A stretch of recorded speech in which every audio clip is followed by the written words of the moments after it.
San Francisco! He has nearly 40 years of broadcasting in Northern California.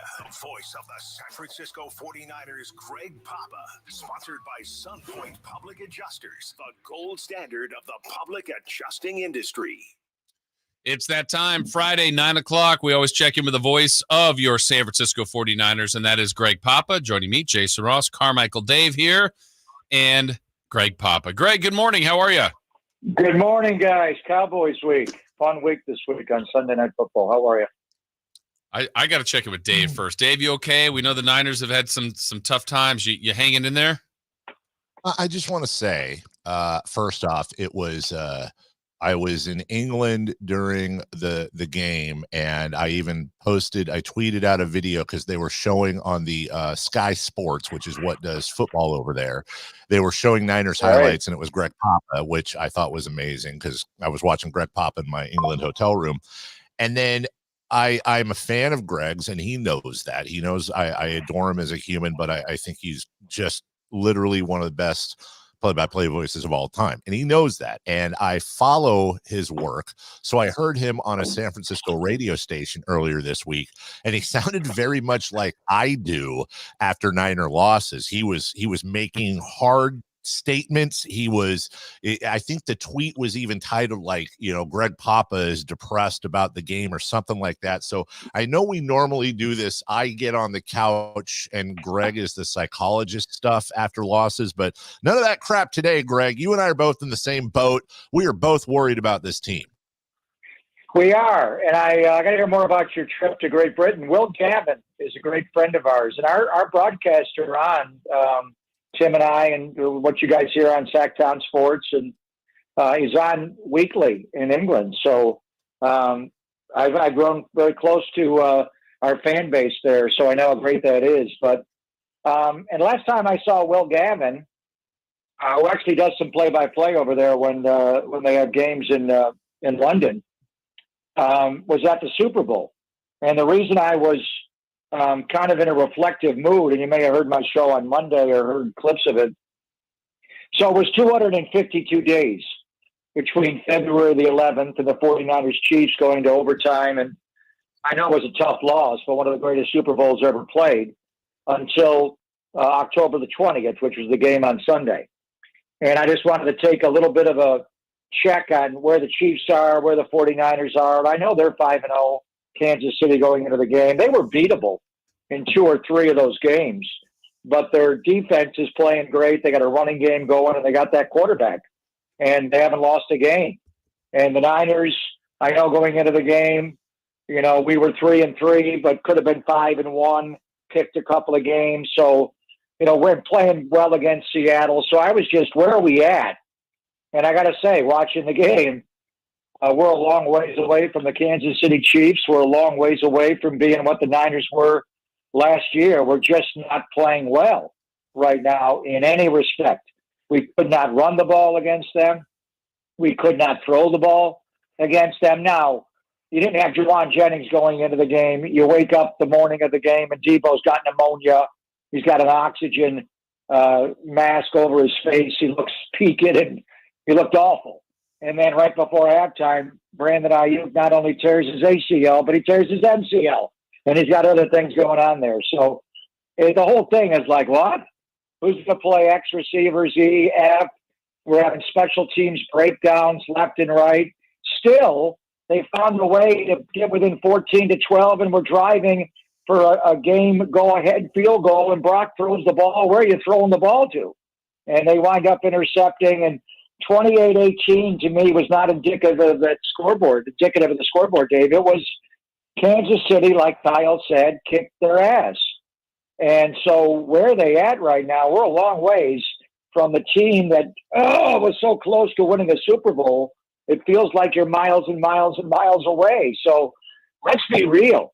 And a lot of it is McCaffrey's not playing and Dre Greenlaw's not playing. And a lot, you only have your wide receivers, but they're just not the same team. And really, they're not the same team. I go back before February the 11th, the game Christmas night against the Baltimore Ravens. Since that point, Brock Purdy The Niners are 6-6 since that game, and Brock has thrown 16 touchdown passes and 14 interceptions. You can't have multiple games. Whenever he throws more than one pick in a game, you can tolerate one pick. Mahomes throws one every game, but he can't throw 2, 3, 4 like he did on Christmas night. So I feel like they're going to still play good football, Dave, because we've seen glimpses of it against Seattle to get the 23-3 lead, against the Rams to get the 14-0, 21-7 lead. But they're breaking down, whether it's offense turning the ball over, not sustaining blocks in the low red zone, the defense being attacked on jet sweeps unmercifully and attacking the linebacker level, or special teams doing something heinous every single week. Let's keep it real. And that's what these guys got to do. And Kyle Shanahan is the most keep it real guy. You can criticize Kyle for a lot of things. He's a straight shooter. And he'll tell his team, we are failing here, there, here, not everywhere, but enough places where we're 3-4. And right now, they are in last place in the NFC West. The Rams won last night. They're 3-4. They beat the Niners. Arizona's 3-4. They beat the Niners. Seattle's got a better record. So I think we need to be real, whether we need to lie on couches, both of us together, and Jason talks us off the ledge, whatever it is, they got to get their act together. And don't think you just show up on Sunday and the panacea is beating the Cowboys like you do every year. Dallas is coming off their bye. Their season's at the crossroads, just like the Niners. So I wouldn't want to be the loser of this game on Sunday night. That's all I know. So the Niners know the importance of this game, but if they're going to stop, it's like the coach in Dallas used to say, it's not just talking the talk, it's walking the walk. You got to go out and play. And right now, they're a long ways away from that team that just narrowly lost the Super Bowl. They're nowhere near being a playoff team right now. Talk with Greg Papa, the voice of the 49ers. Greg, you mentioned the injuries. They are a huge factor. How much of a factor, what are they going to miss out when they now know officially that Ayuk will be out? Well, I think they're pure X wide receiver. He's the guy, the backside guy. When you need a big throw in the Green Bay playoff game on 3rd and 5, and you had to have him, you actually moved him in the slot, and he beat their nickelback, Keyshawn Nixon, and barely caught the ball. When you had to go deep down the field in the Lion game, you went to Ayuk for the BA ricochet, the touchdown right after it. Just countless plays. He's the guy. And now on top of it, I don't think they're going to have Juwan Jennings in this game, so you don't have 3rd and Juwan. So you got Debo. I think Chris Conley will play some X wide receiver in this game, but he's not the separator brand that Ayuk is. And then you'll get Ricky Pearsall more in synchronicity with Brock in the passing game and running routes. And he's so quick, but maybe he's too quick sometimes. He's got to complete his route and sell the stem and then get out of it. So he'll figure it out. He's really talented, but he's a young guy. Jacob Collins, a young guy. Ronnie Bell's a young guy. George Kittle looks fine with his foot injury, and he's always had big games against Dallas. Last time he faced at home, he had a 3-touchdown game. So, and they're not going to have Micah Parsons, it sounds like. We'll see. We've got to wait until, about 4 o'clock or so, 3:45 on Sunday to see if he's not playing. But he hasn't practiced all week off the bye with the high ankle. DeMarcus Lawrence won't play. So they've got some injuries on their side of the ball as well, but it's definitely a loss. When it's not cracking time in years past, the ball goes to Brandon Ayuk.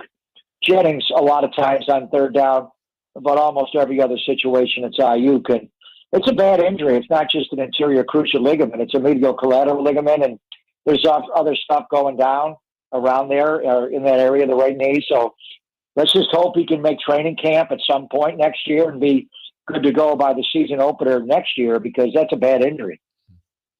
Greg Papa, voice of the 49ers, with us on your home of the Niners, Sactown Sports. Greg, I said this to our friend Matt Barrows on Monday. I've watched this team my whole life and every iteration of it, including obviously the John Lynch, Kyle Shanahan iteration. And I don't want to be the kid waiting for Santa Claus when Santa never comes. But this seems like the Niners do this every year. B, I understand this is a little bit different because of the injuries, which leads me to see, isn't this right around where the John Lynch bat signal goes out? Isn't this right around where the team with the most cap space, and I get they're saving it, but the most cap space in the entire league turns to their GM, to whether it's their Chase Young move, their Christian McCaffrey move, their Myles Garrett move. I don't know, something to reinvigorate this limping franchise. Do you expect John to be active?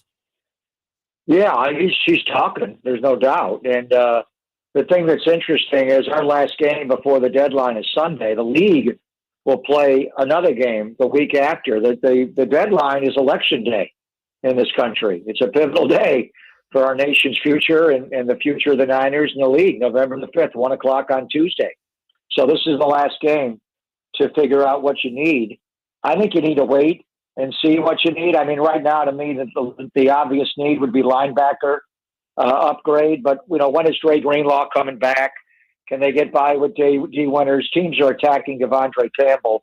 That's pretty obvious. When is Yatura Gross-Matos going to come back? They would know more of that than I know. But I think Matos is a ways away. You're hopeful of getting McCaffrey back. I think it's conceivable Christian could play the first game back after Tampa, and then Dre would be a few weeks after that, if not into December. So, but what do you want to trade for? In 2019, and they don't do this every year, but they do it enough years. 21, they got off to a 3-5 start and turned the year around. 22, they were 3-4. They made the McCaffrey trade when they were 3-3, lost the game against Kansas City, and they flipped the year. So there's history with enough guys in the coaching staff in the locker room that let's not panic. We've been down this road before, but this is a new team. There's a lot of guys that aren't here anymore.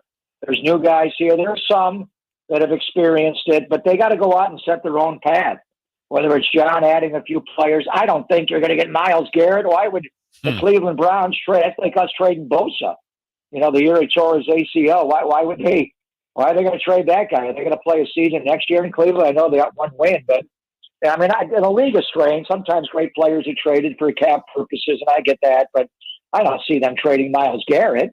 But there's somebody you can get. John's always made moves, whether it was 19, and that year they started 8-0 and lost 3 games late and went all the way to the Super Bowl. They got Emmanuel Sanders to bring a veteran into a very young wide receiver room. That team Debo was a rookie and Kendrick Bourne was young. They needed a guy, and Emmanuel Sanders ran that post route in the Super Bowl, and Jimmy overthrew him. He was the guy. Chase Young certainly helped by the Super Bowl, but he did not play great football last year. They also ended Randy Gregory. They picked up Sebastian Joseph Day. I'm wondering about them trading, people they don't see a part of the future, which they've done.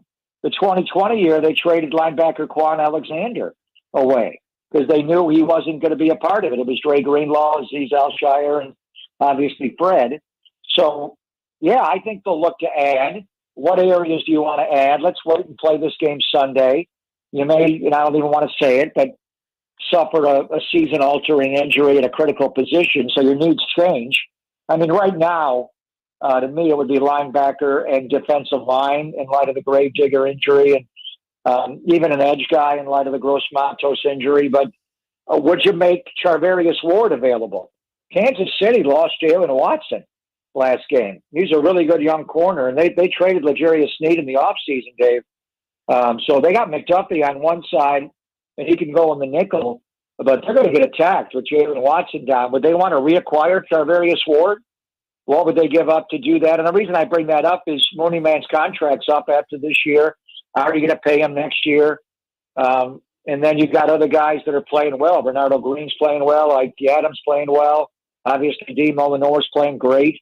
You've got a couple of guys that aren't playing at all. Darrell Luter Jr. and Rocky Sheen that can play more. So I think John will be active, but it could be a little bit of buying here and there and some selling here and there to prepare for next year in the offseason and the salary cap.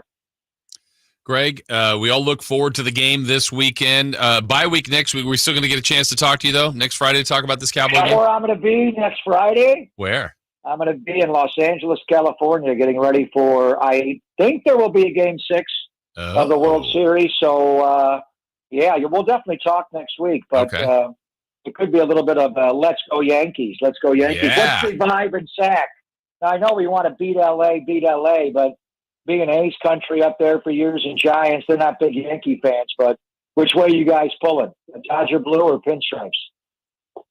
Well, I'm a Yankee fan, Greg, so I'm all in on I'm all in on the Yankees. Oh, yeah, that's right. Dave just can't root for the Dodgers, so I think all right. he's in on the Yankees too. So, well, thank you, Greg. Have a great call. We look forward to talking to you next Friday. And yeah, hopefully you'll be get a chance to go to one of those games down there in the World Series. Thanks again. And I want to hear more of your trip to Great Britain, Dave. Next week, we got to catch up on that one. Good to have you back, brother. All right. Thank you, brother. Take care. That's Greg Papa, voice of the San Francisco 49ers. We will take a quick break. When we return, we'll get the final thoughts on opening night, what stood out most. We got the Lakers coming up tomorrow, 3 in the key for the Kings as well.